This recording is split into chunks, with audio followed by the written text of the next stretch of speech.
வணக்கம். பரபரப்பு மீடியா செய்திகளுக்காக நான் நிரோஷன். இந்தியாவுக்கும் பாகிஸ்தானுக்கும் இடையிலான சமீபகால போரை முடிவுக்கு கொண்டு வந்ததாக அமெரிக்க ஜனாதிபதி டொனால்ட் ட்ரம்ப் மீண்டும் கூறியுள்ளார். தென்னாப்பிரிக்க ஜனாதிபதி சிறில் ரமபோசாவுடனான சந்திப்பின் போது ஓவர் அலுவலகத்தில் பேசிய அமெரிக்க ஜனாதிபதி டொனால்ட் ட்ரம்ப், நாங்கள் பாகிஸ்தானுடனும் இந்தியாவுடனும் என்ன செய்தோம் என்று பாருங்கள். நாங்கள் அந்த மோதலை முழுவதுமாக தீர்த்து வைத்தோம். நான் அதை வர்த்தகத்தின் மூலம் தீர்த்து வைத்தேன். அமெரிக்கா, இந்தியா மற்றும் பாகிஸ்தான் இரண்டு நாடுகளுடனும் பெரிய ஒப்பந்தம் செய்து வருகிறது. இந்தியா பாகிஸ்தான் போரில் யாராவது கடைசியாக சுட வேண்டியிருந்தது. ஆனால் துப்பாக்கிச் சூடு மோசமாகிக் கொண்டே போனது. மோதல் பெரியதாகவும் நாடுகளுக்குள் ஆழமாகவும் சென்றது. நாங்கள் அவர்களிடம் பேசினோம். நாங்கள் அதை சரி செய்து விட்டோம். 2 நாட்களுக்கு பின்னர் ஏதோ நடக்கிறது. அது ட்ரம்பின் தவறு என்று அவர்கள் கூறுகிறார்கள். ஆனால் பாகிஸ்தானில் சில சிறந்த மனிதர்களும் சில நல்ல தலைவர்களும் உள்ளனர். இந்தியாவில் என் நண்பர் மோடி உள்ளார். அவர் ஒரு சிறந்த மனிதர். நான் அவர்கள் இருவரையும் அழைத்து பேசினேன். இது நல்ல விஷயம் என்று ட்ரம்ப் கூறியுள்ளார். இந்தியா பாகிஸ்தான் போரில் யாராவது கடைசியாக சுட வேண்டியிருந்தது என்று அவர் கூறுவதன் அர்த்தம் அந்த இறுதிச் சூட்டோடு போர் நிறுத்தம். நிஜ போரில் கடைசி சூட்டை சுட்டது இந்தியா. அதுதான் பாகிஸ்தானுக்குள் பாகிஸ்தான் விமானப்படையின் விமான தளங்கள் மீதான இந்திய விமானப்படையின் ஏவுகணை தாக்குதல்கள். அதில் ஏற்பட்ட கடும் சேதம் காரணமாக பாகிஸ்தானை ஒரு போர் நிறுத்தம் கோரி இந்தியாவை தொடர்பு கொண்டது. இந்தியா சம்மதித்தது. அதில் இலவச இணைப்பாக போய் இணைந்து கொண்டார் ட்ரம்ப். இந்தியா பாகிஸ்தான் இடையே போர் நிறுத்தத்தை ட்ரம்போ அமெரிக்காவோ செய்யவில்லை என்று அதிகாரப்பூர்வமாக இந்தியா அறிவித்து விட்டது. அது ட்ரம்புக்கும் தெரியும். அதை ஓவல் அலுவலக பேச்சில் குறிப்பிட்டார். அவரது வார்த்தைகளில், நாங்கள் போர் நிறுத்தத்தை ஏற்பாடு செய்து விட்டோம். 2 நாட்களுக்கு பின்னர் ஏதோ நடக்கிறது. அது ட்ரம்பின் தவறு என்று அவர்கள் கூறுகிறார்கள் என்றார். இதில் அவர்கள் என்று ட்ரம்ப் குறிப்பிடுவது இந்தியாவைத்தான்.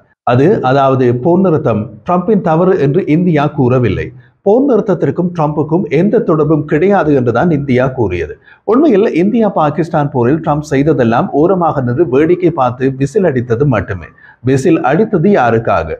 இந்தியாவுக்கா அல்லது பாகிஸ்தானுக்கா என்பது ட்ரம்பின் சொந்த ரகசியம். ஏனென்றால் அவர் பாகிஸ்தானில் சில சிறந்த மனிதர்களும் சில நல்ல தலைவரும் உள்ளனர். இந்தியாவில் என் நண்பர் மோடி உள்ளார் என்று கூறியுள்ளார். இந்தியாவுக்கும் பாகிஸ்தானுக்கும் இடையிலான பதட்டங்களை தீர்க்கத்தான் உதவியதாக அமெரிக்க ஜனாதிபதி பலமுறை கூறி வருகிறார். ஆனால் அதை இந்தியா மறுத்து வருகிறது. இந்தியா பாகிஸ்தான் மோதல் விவகாரத்தில் 3வது நாட்டின் தலையீடு என்பது இல்லை. போர் நிறுத்தம் என்பது இரு நாடுகளிடையே நடந்த பேச்சுவார்த்தையில் உடன்பாடு ஏற்பட்டதற்கு பின்னர் எடுக்கப்பட்ட முடிவு. இந்த விஷயத்தில் அமெரிக்காவின் பங்கு இல்லை என்று இந்தியா வெளியுறவுத்துறை பல முறை கூறிவிட்டது.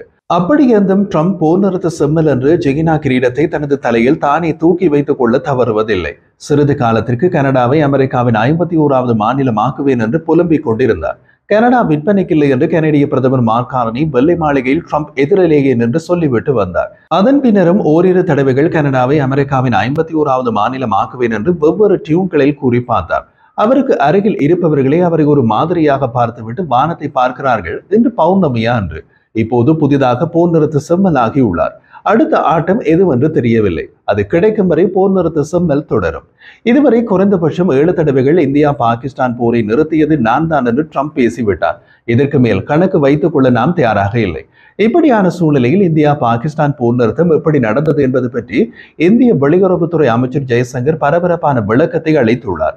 தற்போது ஐரோப்பிய பயணத்தில் இருக்கும் ஜெய்சங்கர் நெதர்லாந்து நாட்டு ஊடகத்திற்கு அளித்த பேட்டியில் கூறிய போது, பாகிஸ்தான் தீவிரவாதத்தை அந்த நாட்டின் கொள்கையாக வைத்துள்ளது. இது தொடர்பாக இந்தியா பலமுறை கவலை தெரிவித்துள்ளது. அதேபோல் பாகிஸ்தானின் மிரட்டலுக்கு பதிலடி கொடுக்கும் உரிமை இந்தியாவுக்கு உள்ளது.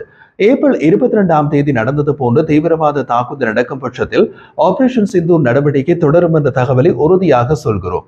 இந்த ஆபரேஷன் நடவடிக்கை என்பது தீவிரவாதிகளை குறிவைத்துத்தான் இருக்கும். பாகிஸ்தான் தீவிரவாதிகளை அரவணைத்தால் நாங்கள் அவர்களையும் தாக்குவோம். போரை நிறுத்த பாகிஸ்தான் தான் எங்களுக்கு தகவல் அனுப்பியது. நாங்கள் தாக்குதலை நிறுத்துகிறோம் என்று கூறினார்கள்.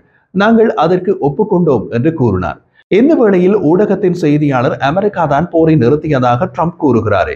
அமெரிக்க துணை ஜனாதிபதி ஜே டி வான்ஸ் மற்றும் ராஜாங்க செயலாளர் மார்க்கோ ரூபியோ உங்களை தொடர்பு கொண்ட பின்னர் தான் போர் நின்றதாக கூறுகிறாரே என்று கேள்வி எழுப்பினார். அதற்கு ஜெய்சங்கர், நாங்கள் ஒன்றை சொல்லிக் கொள்ள விரும்புகின்றோம்.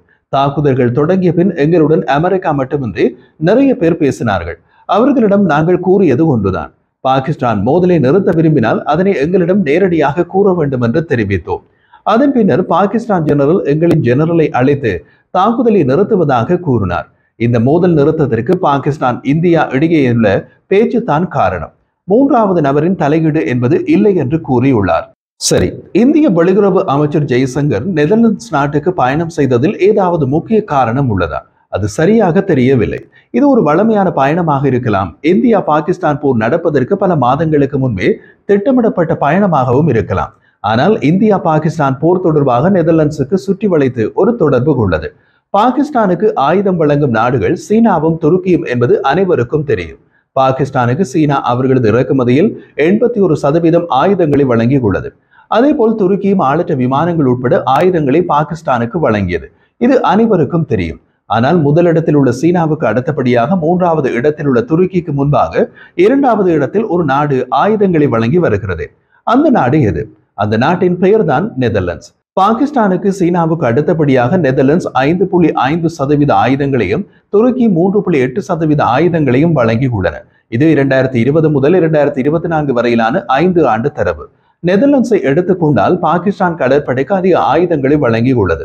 இந்த நிலையில் இந்திய வெளியுறவு அமைச்சர் ஜெய்சங்கரின் இந்த சுற்றுப்பயணத்தின் பின்னணியில் பாகிஸ்தானுக்கு செக் வைக்கும் நடவடிக்கை இருக்கலாம். பகல்காம் தீவிரவாத தாக்குதலை நெதர்லாந்து கண்டித்தது. அதன் பிறகு இந்தியா ஆபரேஷன் சிந்தூர் நடவடிக்கையை தொடங்கிய போது போரை நிறுத்த வேண்டும் என்று கூறியது. இருப்பினும் பாகிஸ்தானுக்கு ஆயுதம் வழங்குவதை நிறுத்துவதாக எதுவும் தெரிவிக்கவில்லை. இதனை மனதில் வைத்துக் கொண்டு ஜெய்சங்கர் நெதர்லாந்துக்கு பயணித்திருக்கவும் வாய்ப்பு உள்ளது.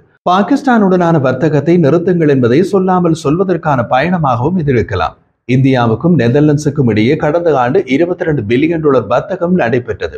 அதே நேரத்தில் பாகிஸ்தானை எடுத்துக்கொண்டால் மொத்த ஐரோப்பாவுடன் $15 பில்லியன் அளவுக்கு மட்டுமே தான் வர்த்தகம் செய்கிறார்கள். இதனால் பாகிஸ்தானை விட இந்தியா தான் நெதர்லாந்துக்கு முக்கியமானதாக உள்ளது.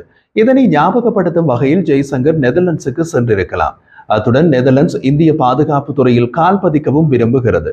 இதனால் நெதர்லாந்தை இந்தியாவின் பக்கம் இழுத்து பாகிஸ்தானை தனிமைப்படுத்தி விடலாம்.